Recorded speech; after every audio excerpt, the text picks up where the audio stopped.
Hey, this is Mike McFarlane, the voice of Master Roshi, and you're watching Manaboo! I mean Mana Beast!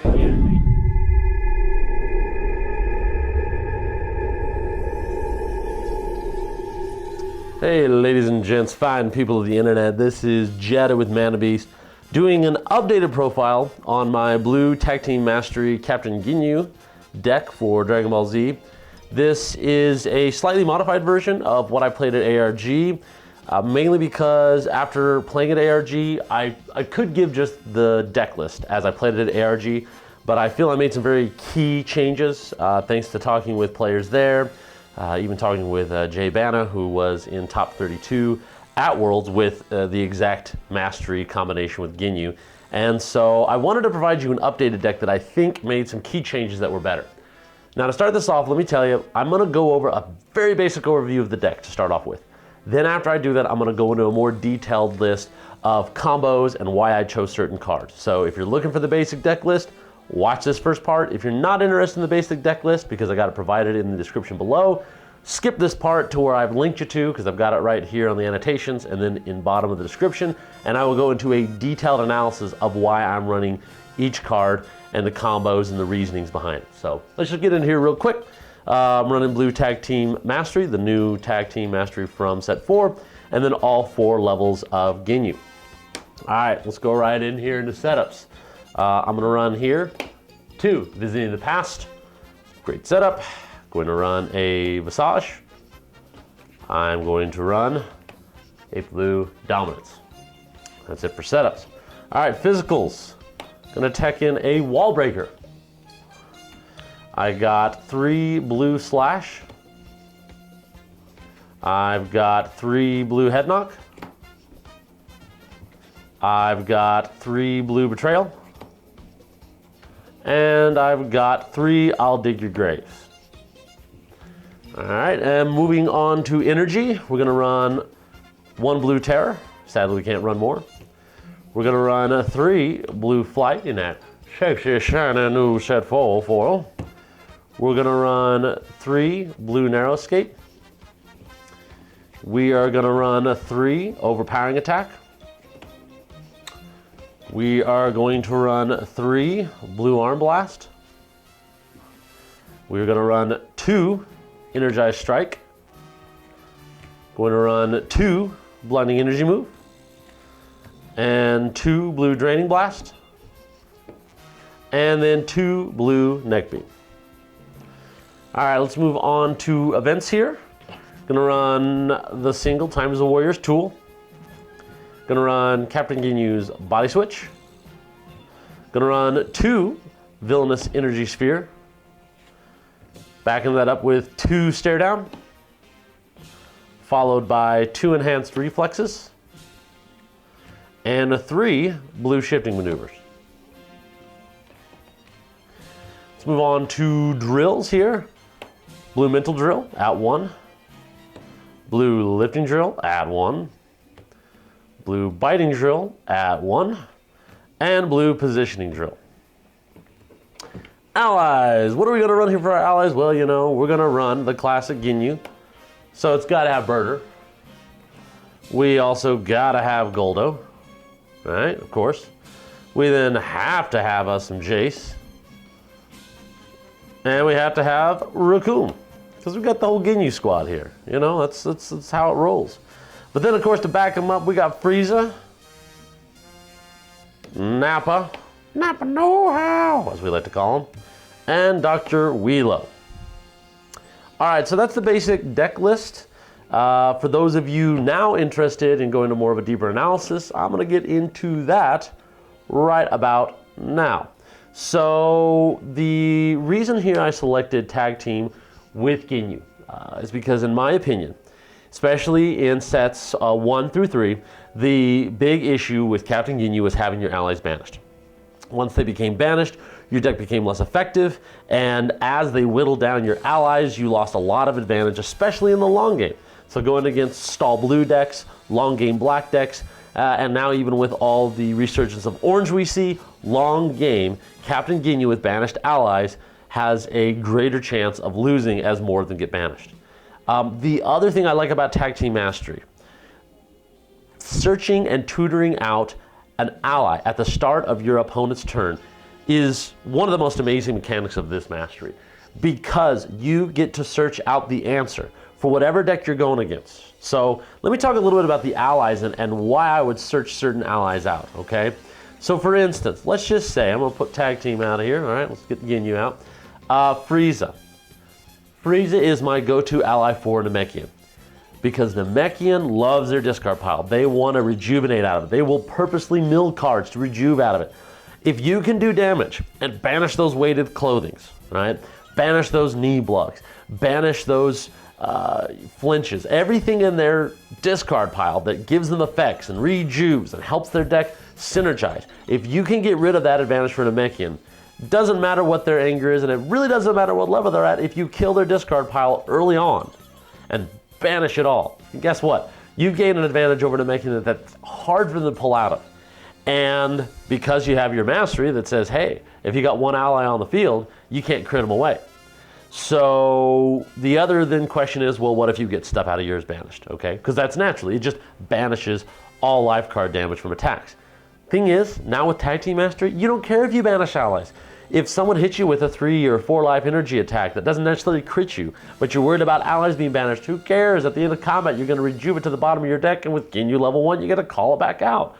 So that factor for you, right, if we're looking at the advantages for having Frieza out versus the disadvantage, the advantage of banishing all of the Namekian stuff, or even if we talk about other decks, especially Black's got key cards. In fact, every style has key cards they want to get out of their discard pile. Red, right? You got the new red style. You want to stop them getting their discard pile and tutoring cards out of the top of their discard.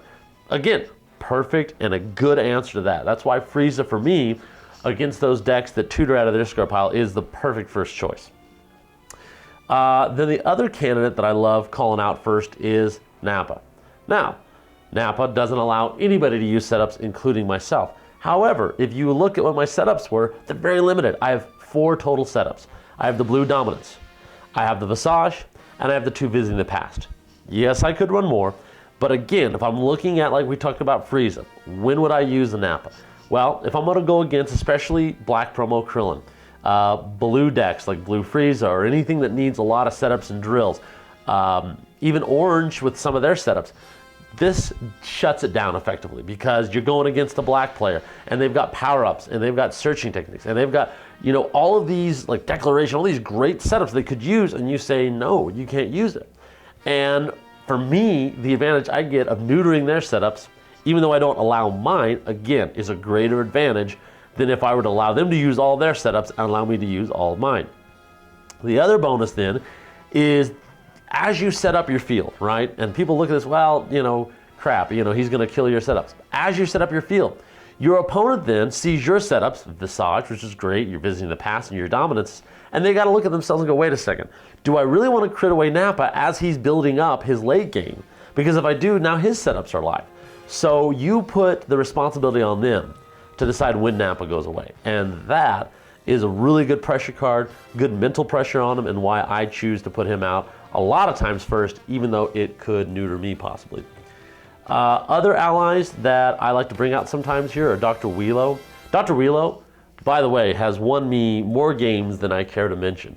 The main purpose of Dr. Wheelo is it's messing with your opponent, because this is like a muted version of Betrayal. Power. Banish Dr. Wheelo to choose an ally, drill, set up and play, and shuffle that card into your owner's life deck. So a lot of people, you know, of course would prefer Betrayal, but here's the thing.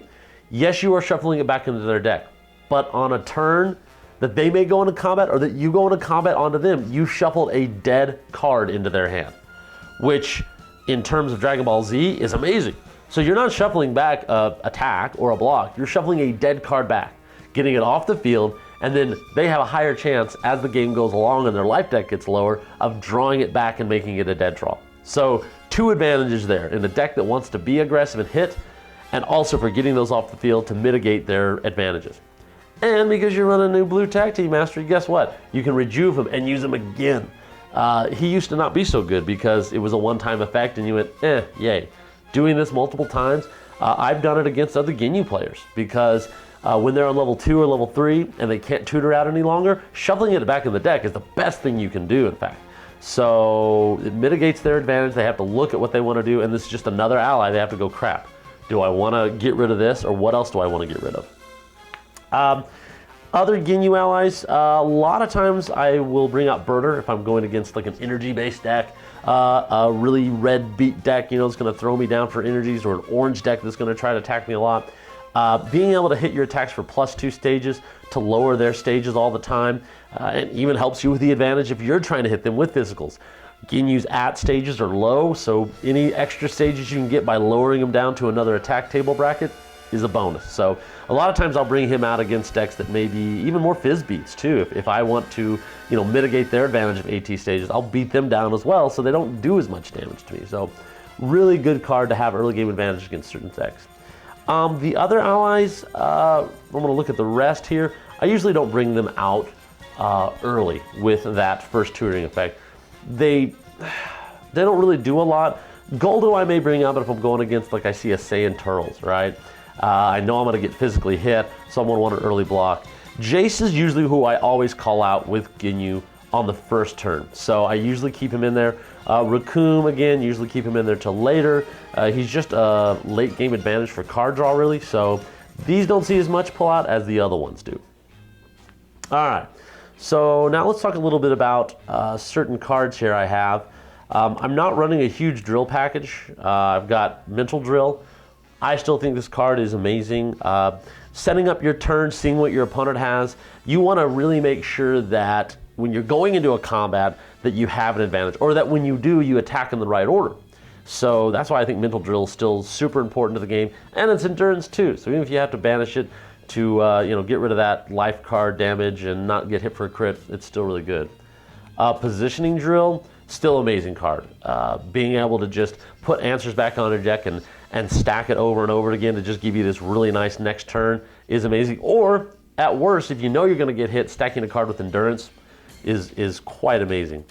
Then we have these two cards, which I still swear by. The Biting Drill, Lifting Drill combo is super amazing. Being able to do an extra life card of damage, and then going against those stall decks like Namekian Wall, who will try to block to get anger up. Guess what? You can get an anger, but you're going to have to lower it. And then if I keep you at 0, I mill you. And then I do +2 stages. So essentially this combo, I do +2 stages, I do +1 life card, I lower your anger every time you block, and then every time you block, have no anger, I get a mill you a card. So this little wombo combo is still vitally important to the deck, adds damage, and just slowly grinds them out. So that's why I run these two as an extra bonus. Now, I'm not going to go over all the cards. I'm just going to talk about some of the key ones you might not have thought about. One I think is extremely amazing. This card here won me games. Won me games. It's Blue Slash. It's an endurance 1, physical attack, damage 1 life card, lower your opponent's anger 1 level. So again, we're interacting with cards like Biting Drill, right? And hit. Your opponent destroys the top X cards of his life deck. X equals 6 minus his current anger level. So the fact is, at worst case scenario, if they're at 4 anger, right, and they haven't advanced the level, you lower them down to 3. It hits them for a life card, and then they are going to essentially mill 3. So you have, with no possible endurance, milled them for 4. The 1 life card they're not going to be able to endurance out of, and then the 3 that they lose, that is a guaranteed 4 cards off the top of their deck, endurance or not. So they can hit a good high endurance card, it just gets milled, it doesn't matter. Of course, at the best case scenario, when you've got Lifting Drill out and you block with Guldo, or you've got Jeice out on the field, even just a 1+1, if this is on the field and you have Burter, it's with Lifting Drill, this is 2 life cards, 2 stages, and if I hit, then I get to do this nice milling effect. A lot of times I'll wait for them to level up so that they have 0 anger. The other thing is too, why I think this card works really good in Ginyu is because of the combo with Reccome, okay? This is where this combo is pretty deadly because one way or the other, I'm gonna get some sort of advantage. A lot of times I will, depending on the situation, lead with one or the other. If I really don't care about the bottom card of my discard pile, which a lot of time my opponent doesn't look at, I'll attack with Reccome first, right? So I attack with my Reccome first, and at Ginyu 3, or if I've hit with Ginyu and I've activated Reccome for his actions, I'll do that all day long. And they'll see him and they'll go, crap, I don't really care about the AT stages, but if he hits, the Ginyu's gonna get to pay his stages, he's gonna get to draw the bottom card of his discard pile, I've gotta block that, okay? So this combo here, making them ditch their physical guard and then going, oh great, you have no physical guard, you have no anger, this is gonna be 1 life card and 6 milled, that's 7 cards. 7 cards of their deck gone. Over 10% of their deck gone with 1 card. You know, all of those decks, promo Krillin especially, that don't want to get anger, or the decks that want to stay at level 1 like Android 20, great, have no anger, stay at that level. I'm still going to hit you and mill you cards that you can in any way use endurance on. I hit with this card about, I don't know, 75% of the time. It's insane how much I hit with it. So I really like it in this deck.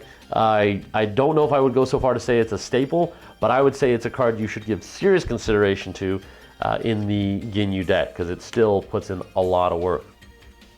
2 cards that I will give full credit to Jedah for giving me this idea is Blinding Energy Move.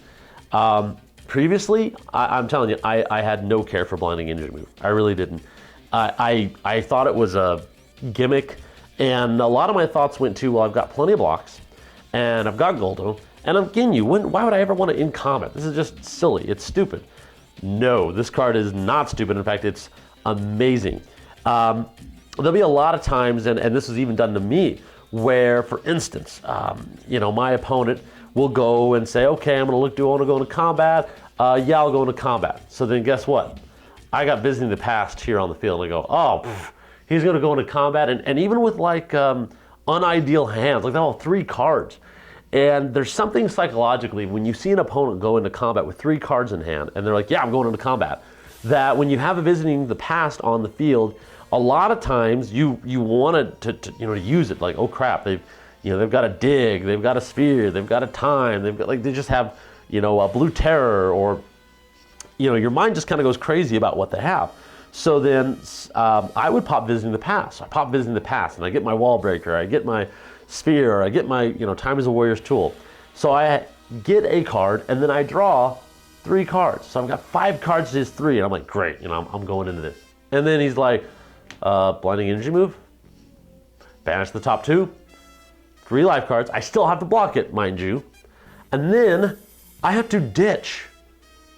After I blocked, okay, if I can block it, I have to ditch 3 cards.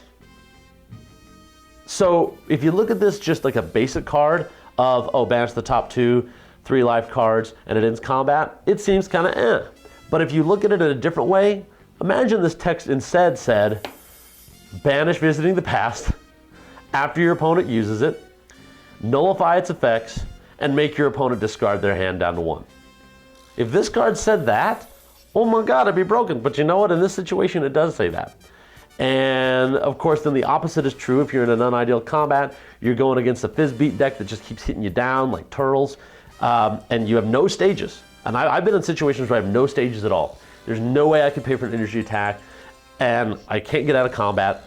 I banish the top 2, and I get out of combat, simply and easily. And then again, if you banish an ally, who cares? You get a rejuve it. That's the bonus about it all. Other thing about this is a lot of people, when you have a situation that is unideal, and you know, even as just an attack for 3 life cards, it's not too bad. But I've had a lot of games where I've said to myself, you know, I'll hit with Ginyu and I'll do all these amazing things. And, you know, I would, for instance, like if I wanted to use Time as a Warrior's Tool, that can be speared. This cannot be speared. I do it. You can't spear it, you can block it, but you cannot stop this. It happens. I end combat, you cannot stop it, you cannot prevent it, you cannot spear it, it just happens. And that's why this card is so valuable, and I even value it sometimes over Time as a Warrior's Tool, because, again, it doesn't even let your opponent have an advantage. If you're going against an Namekian deck, right? You could use Time as a Warrior's Tool, but they're still going to get effects that gain them anger by rejuving. They could still get up to the next level. They could still crit things away. You're blocking it, yeah, but they could still use crit effects. So that's where this card just says no to everything. And I run it too, and I thank Jay for bringing this idea to me and really showing me the light when it came to this card, because absolutely amazing, and ever since I put it in, the deck has just fired off amazing. I didn't have this in at ARG. I'm glad I put it in now, and I think it definitely would help. Looking at cards here, Energized Strike. People, let me tell you, this card, again, wins games. It's energy attack with 1 endurance. It costs nothing. Players can only gain anger from the effects of physical combat or energy combat cards this turn. Damage 3 life cards. Hit, shuffle this card into your life deck after use. This is one of those attacks that's so small, a lot of people won't block. So guess what? I get a card back into my deck that's an endurance 1. If nothing else, if this card never gets used again for anything else but endurance, it has gained its value and then some. And then of course, if you guys watched the video about my experience at ARG in Texas, this card won me the game. This card prevented my opponent at Piccolo level 4 with 3 anger from banishing his weighted clothing to gain his 2 anger. Had I not had this exact card, he would have won. And it's amazing because there's so many cards in the game that gain you anger that aren't physical and aren't energy combats. They're outside effects that gain you this anger. So this shuts off anger gain. It's like a temporary wall breaker in a way because it mitigates their advantage. And I've had turns where I've gone against a Piccolo player who was at level 1 and would have easily played ball 5 and gone up to level 2. But guess what? Because ball 5 and its effects aren't energy or physical combat cards, they fizzle. So everything else goes off and you can gain all your great effects and you can gain your card advantage, but you don't gain any of the other effects and you stay at level 1. So very, very clutch card and why I still run it. Blue Draining Blast, I see a lot of people not running this. Again, this card won me my final game. So yeah, I may be a little biased, but I'm telling you, there are times where late game you just have a ton of allies like Frieza. You've got, even people like Dr. Wheelo or Burter, Guldo, people whose stages just don't matter. They're irrelevant. So I use this actually against a Red Garlic player who was negging me -2/-2 on all my attacks, and I needed to just hit over him for a big amount of damage, and I knew he had no energy cards. So I drained one of my allies, I think, for 6 to 8 stages at Ginyu 3. So, I'm doing 4, 5, 6, 7, 8, 9. 9 life cards of damage with this card. And even by itself, if you have no energy, you don't have to pay anything. It's still a 4 life card attack. At Ginyu level 3, if you're the only one out there and you just have nothing else on the field, and he has 0 stages, it is a 6 life card attack at Ginyu 3. Biting Drill, Lifting Drill, adding all these modifiers to it, it's a really solid, good attack. And then especially helps you at Ginyu level 1 and 2 if you need to get your stages down enough to allow your allies to make actions and block with Guldo, a perfectly good way to use it as well. A lot of times people will try to mitigate your advantage with Ginyu by allowing you to get up to high levels like 8, 9, or 10 above 0 and then not allowing you to use your allies. This card surprises a lot of people because I'll play it. They'll think they have my advantage known. They go, okay, he's going to play 3 stages. He'll be down to 7. He may play 2 for an overpowering. He'll be down to 5. None of that matters because I just draining blasted out all the rest of those stages and then I'm able to activate my allies. So still a much needed card in this deck, I'd say. Other new cards that I'm using that I think really turn the tide here are Blue Flight. This is like a weird, it's like a weird Overpowering Attack block. It's Overpowering Attack, the energy block. Stops an energy attack. You may bash an ally you control to search your life deck or discard pile for an ally and play it. There are a lot of times where I have allies out on the field that aren't doing anything for me. If I'm not low enough and Wheelo's out on the field, or let's just say Nappa or Frieza are on the field, and they're not gaining me advantage, right? I'm not going against a setup heavy deck, and I drew them naturally when I drew my 3 cards for my turn, right? And I played them because, hey, it's an ally. Guess what? I banished that, and I can search my discard pile or life deck and put a much more useful ally on the field. So if I know I'm going to be beating them a lot and hitting them, cool, let me get my Burter back out. Oh, did you crit away Jeice? Let me get Jeice back out, right? That's where this card really helps, and because you're using the new Blue Mastery, you get to rejuve that at the end of the turn.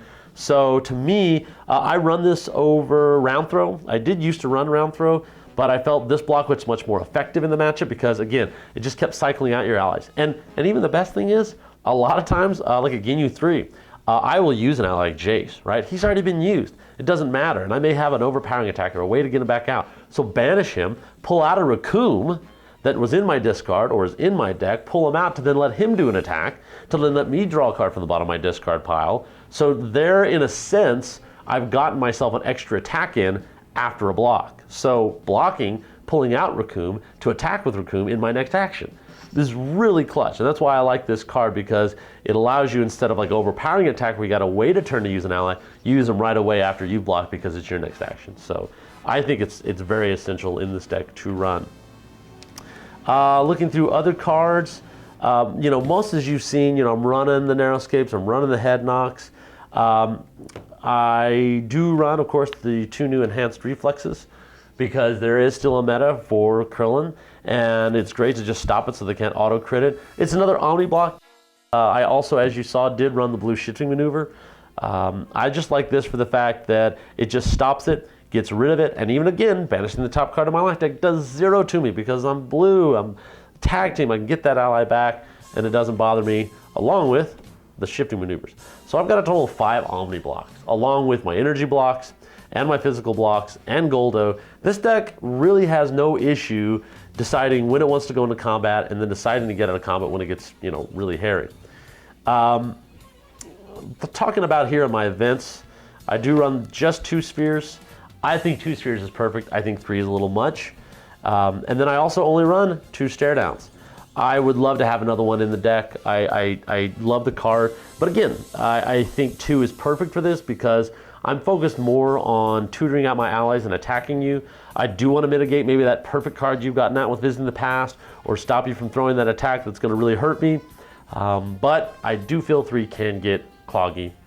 And the one card I run that not a lot of people do, that I was encouraged by Jay Banna again, I was running it, then wasn't, and then was, and was, went back and forth. But I still feel this card is good because there are times where you're going to be at level 1 or level 2 and you're going to be down in levels, going against a Saiyan beatdown, and you will need to get out of that. You'll need to pull your stages back up. You'll need to throw, or even if you want to throw an attack, you know, go to Ginyu 1, throw out his attack. Then, you know, you gain 1 anger from Jeice, you got everybody on the field. Then you gain your 6 anger, right? You go up to the next level. Then you got another attack with Ginyu 2, and then you go right up to 3 after that. So, like, that's really where the advantage this card gives you, is another attack. It's super, super clutch. But, you know, that's really the overview of the, I would call, what I call like the detailed explanation of the deck. You know, most of the other stuff you're going to see, head knocks are the classics, Time is a Warrior's Tool, digs, I think are very necessary. But these are stuff I think you've all seen in Ginyu decks. My main issue is I wanted to go over the particular cards that maybe other people don't run, and I think make the deck more effective. Of course, you know, if you guys have any opinions, something you would change, thoughts, let me know. This deck did get 18th at the ARG event with, I think, close to 130 people, and went 5-2. Could have gone a little higher. I bubbled out, had a couple people drop, which affected my record, but I was very happy with the performance of the deck, and very happy with the changes I made. And ever since then, it's been super effective. I mean, this deck works really well. I would encourage you to build it, test it out, let me know what you think. What works? What do you think doesn't work? Do you see weakness in the deck? I always want to know these kind of things because, again, always trying to improve our skills, get better, and learn new things. Of course, as always, comment, rate, subscribe, share. We got our Facebook page. You want to like that because we're going to post some awesome stuff up there every day, all day, every day. All right. So you want to go look at that. And of course, thank you very much for watching. And we'll see you next time for more Mana Beast Sectionist.